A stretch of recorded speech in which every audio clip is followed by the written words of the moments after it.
night is the Rangers Journal night.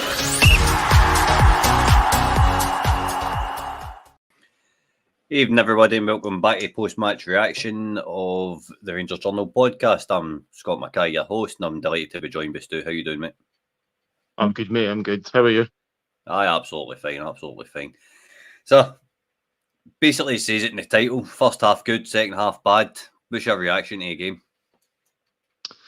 The title's bang on, to be honest. I thought it was apart from the obvious in the starting 11, it was a better starting 11. I think for the majority of the first half, Rangers were on the front foot with some good stuff to watch. And Connor Barron, Cherny were major highlights. Dessers does what Dessers does, and then the second half was an absolute grind, man. Mm-hmm. Just kind of high level. What did you think? Okay, it was the first half was fine. It was nothing great. I'm happy to see Dessers scoring again. I want to see him turning into a goal scoring machine so that we don't need to go out and sign a number 9. That's the kind of straw I'm clutching at after that match today. You know what I mean? He didn't miss too many sitters, but that one in the second half, man. Was he trying to score a try at rugby? Oh, man. I know. Just put your laces through it, son. Just, if you're listening, Cyril, just stop buying haircuts and just shoot. Apart from that, it was all right. Curry's coming. Why is that big horror run? Talking about you, obviously. Certainly not me. That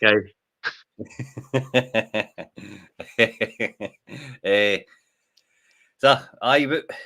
Connor Barron was good first half. Cherny, absolutely excellent. Thought Cherny took his goal really well. Definitely. I think Connor Barron was the big highlight, the big standout from today. And I'd ever like to see sometimes when we've managed an away score draw in Europe. And just because we left it so late, it kind of felt like a win.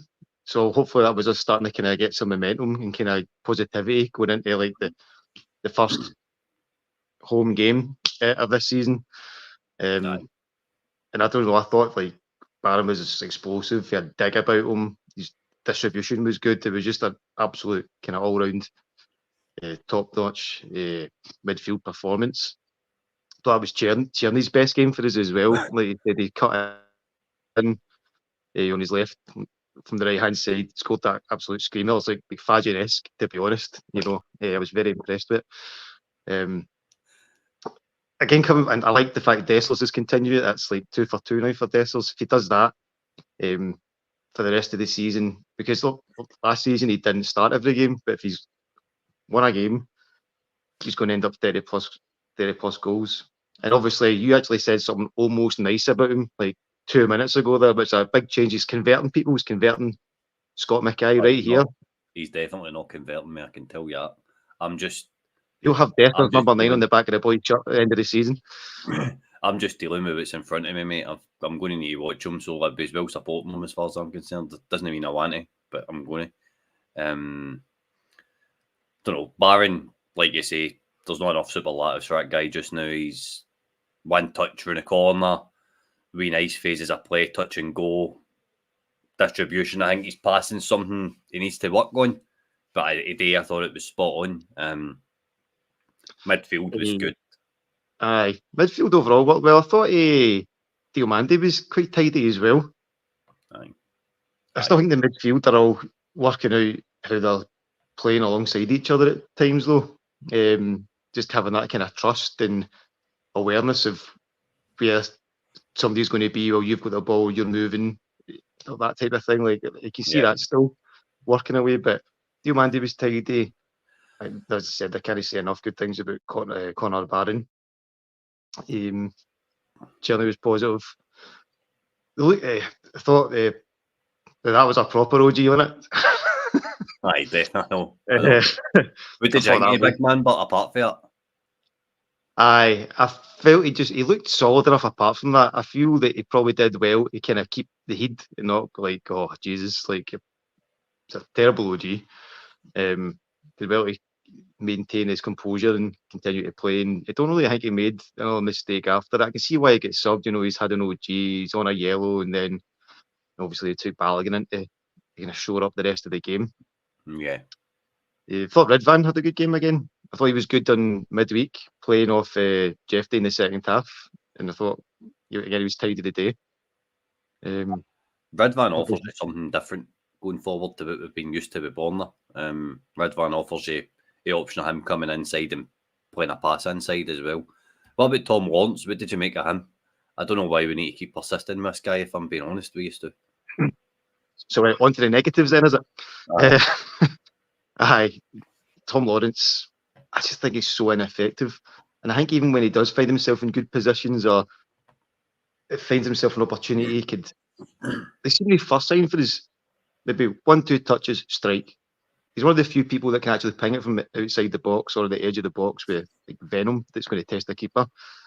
And I feel just now he just takes so many touches before he'll try and like release the ball for a strike. I find him really kind of frustrating. I feel he's kind of wasteful of possession because he's seems to be in this habit where he's taking an enormous amount of touches before he'll either have a go or maybe try and assist another player. I feel he needs dropped. I feel that's the only kind of thing that would maybe make him kick on a wee bit. But who would you put in for him if we were dropping Lawrence? Yanis Hadji. I absolutely agree. Scored a hat trick for a B team today. There you go. First time volley, a free kick, and I think he scored one at the back post, and you're just like, aye, cool. He's getting sold. I think I said to you in a chat this morning or this afternoon, whatever the plans are for the likes of Yanis Hadjis or Todd Cantwell's, if they're not part of the future, that's fine. But they're still players of a certain standard calibre who are contracted to play for Rangers, who are on mid-20s, high-20s weekly salaries. If they're available for us, we should be utilising them rather than try and make best of a starting 11 that... So they're only going to strengthen it. Do you know what I mean? Whether they're here once they've been sold and he gets money that they've brought in to go and buy or replace, fine.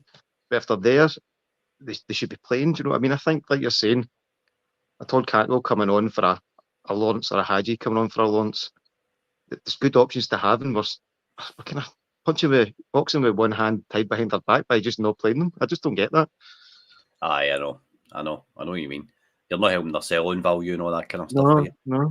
What about right? So the OG is the OG. Do you think Corey's put a good point in about Tav? Tav should have shot across down a hell of a lot quicker for me. Then it takes a deflection off a shooter and then it goes in half proper for the OG. Do you think that's a catalogue errors, or do you think Tav should just stop the cross coming in to begin with? Probably a bit of both, to be honest. Not that I'm trying to sit on the fence and be non-committal, but the problem with Tav is, and we did plenty of these kind of comments and conversations during the closed session there.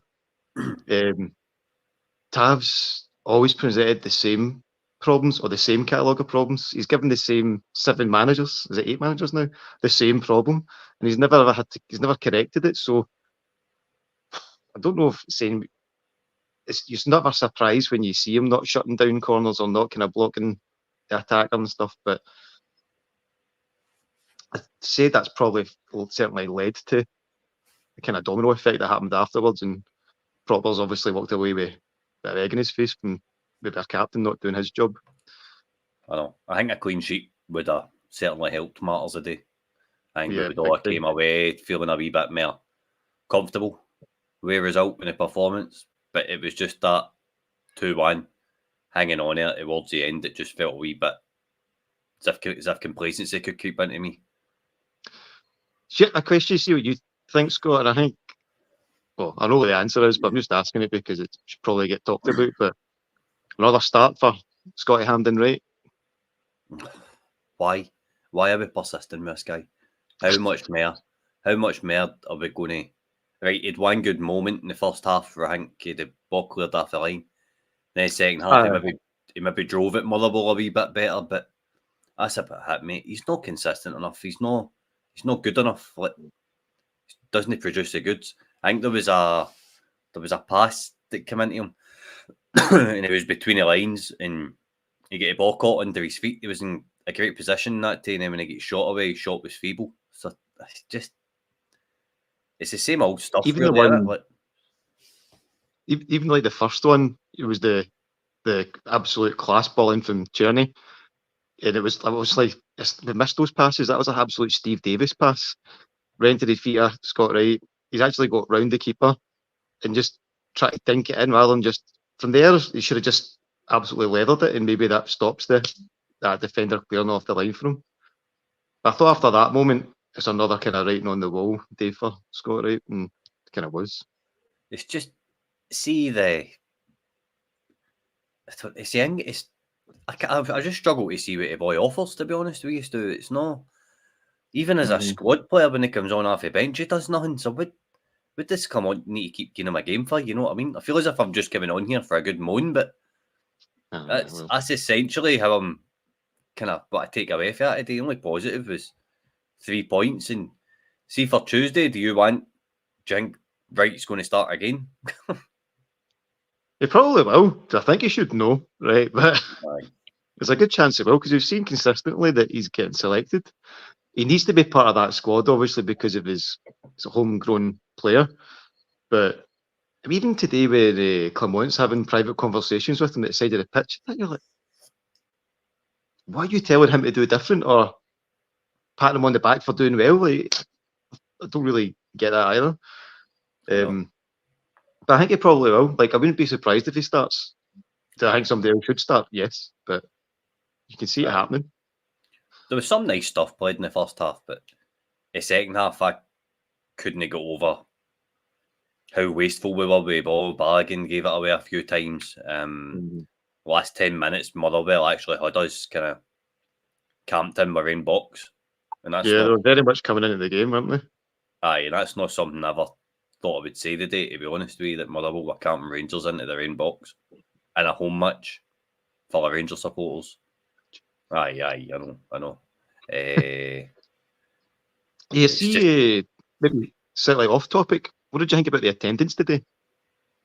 There was empty seats, weren't there? So I thought it was possibly to do with the Hampden venue being an unpopular choice for a lot of fans. I know there's some fans who were getting split up, like say, kind of dad and son kind of travel and support. Who some of them are like young kids. Like I know one guy who he was getting separated from his 10-year-old boy. And he's like, aye, that's totally unacceptable. And they did change it in the end, but I know just a lot of people were just put off, and I didn't suspect it would be that visible, like with the attendance. But somebody said as well there might have been like congestion trying to get to Hampden for that today. I think for what I've heard, everything kind of went as smoothly as it could have. Really? I was on Clyde One earlier on. They were saying it seems to have all went without a hitch. So fair play to Rangers for managing to navigate that as well as they have. So, would you take getting into Tuesday for that today? Like, I'm sitting here thinking it's just a win. Like we've got 3 points on the board and we move on. Really, like. I don't know how massively that impacts Tuesday. I think last Tuesday they'll maybe lean on the feeling of that because that Motherwell side today. I mean, again, we've coming on here after a win. It sounds like quite negative. Overall, I'm pleased. 3 points up the road. Good first half. Could have been better in the second. Maybe they've got an eye on Tuesday, not wanting to empty the tanks. But yeah, I've lost my chain of thought there. But so sorry, it's a Motherwell side who are missing 8 or 9 first team players. They're without the spine of their team from last season. You know, their captain, we've got that big Mugabe lad. He was an absolute kind of battler for them, you know, an absolute stalwart. And the boy Spittle, he went to, was it Hearts he went to? And he was a really kind of one of their main creative outlets. So it wasn't as if we're playing the best Motherwell team we've seen in recent times either. And I don't know. The second half kind of took the shine off the first half performance, I think. Because it was such a slog. How's Danilo not getting on? Danilo, exactly. I know. It's Do you think that's quite worrying? He's not getting any minutes, isn't it?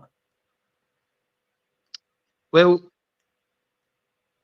I don't know, because you're dropping Dessers, who's scoring, to put Danilo on, who's like, why is Danilo not getting a run out with the B team, for example, to get some minutes in, Aye. get him striking the ball? Yeah, maybe I think that's an option. If maybe they're scared to put him in a game where it's the second half's not been great, it's 2-1, it goes 2 each in that. I don't know. Maybe as a confidence player. But at the same time, if you've got a striker who is scoring game on game for us, it's odd to drop him unless you're trying to rest him. Unless maybe they wanted to rest him. I don't know if it would be fair to take Dessers off for Danilo. We do need to have more options, and if he's not going to be match fit without game time. So I know what you're saying from that point of view, but it's a weird one. It is a really, really odd one. Aye, I know. What's your take on it? I thought he might have got 5 minutes or something at the end. Like I don't know, just let him after. I think if we'd have scored another, he might have come on. But then if we'd have went 3-1 up and the game was kind of wrapped up and he didn't come on, there would have been even more questions. And what there is, I can understand why Dessers has stayed on the park. That's fine. Mm-hmm. But you could have brought Danilo in for Scott Reiter instead of Matondo and played him on the left. He'd done it under Beale last season just for the sake of getting the guy some minutes in the park. You know what I mean? Getting some match sharpness.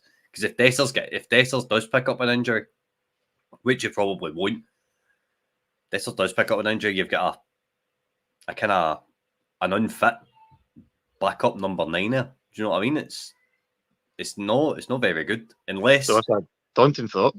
Aye, unless there is an injury reason that we don't know about. I don't know.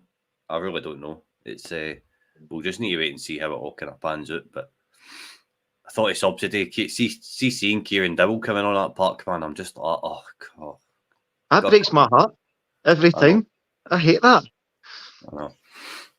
I don't know. I just see them as just a pure fraud, wage thief. And he's coming on in.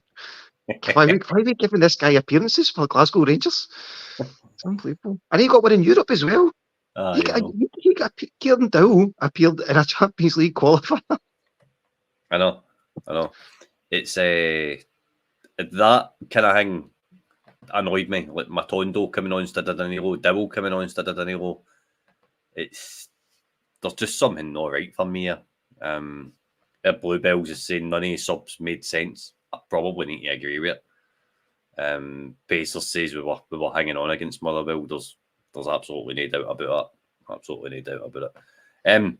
Anyway, Stu, what are you thinking for Tuesday? Do you think there's going to be many changes? Do you think we're going to get through? Be very little to no changes. Right. I think it'll be a repeat scoreline of today. I think they'll score against us. They will score against us. But hopefully we can do more damage to them than they do to us, and then we can get through. Do you think, it's coming into Tuesday. Do you think Jeffy should start on the left? Yes. It should have started on the left today for me. Yeah. Scott Wright is, we've already touched upon him. He's an empty jersey just now. We definitely need to go with Big Jeff as far as I'm concerned, because there's nobody else that can really play a left wing. Matondo's not doing it just now. He'll hit a purple patch eventually and start scoring goals for 6 matches and get injured. To be honest, what will happen with Ravi? But you've not really got anything else at left that's actually kind of worrying, to be honest with you. I don't want to see Ross McCausland out in the left either. I want to see him on the right. But you've got Cherny on the right wing's kind of sorted. This would be the ideal time to go and bring Sima in, because that's Sima's position. Sima would slot in that left-hand side, no problem. But we've not got him, so Jeff Day for me needs to start on Tuesday night, mate. He should have started today. So overall, what's your thought? Was today's performance a hit or miss? That's a hit because we get 3 points, but I was just hoping for a more kind of comfy scoreline. 3-1. I didn't want to have that kind of edge of my seat stuff in the last 15 minutes the way I did there, didn't I? didn't feel good, and Balogun coming on and getting the ball away when he didn't really help matters either. So hoping to get some more minutes in the legs, see some nice goals, and kind of wrap up the game. And we did see it, I suppose.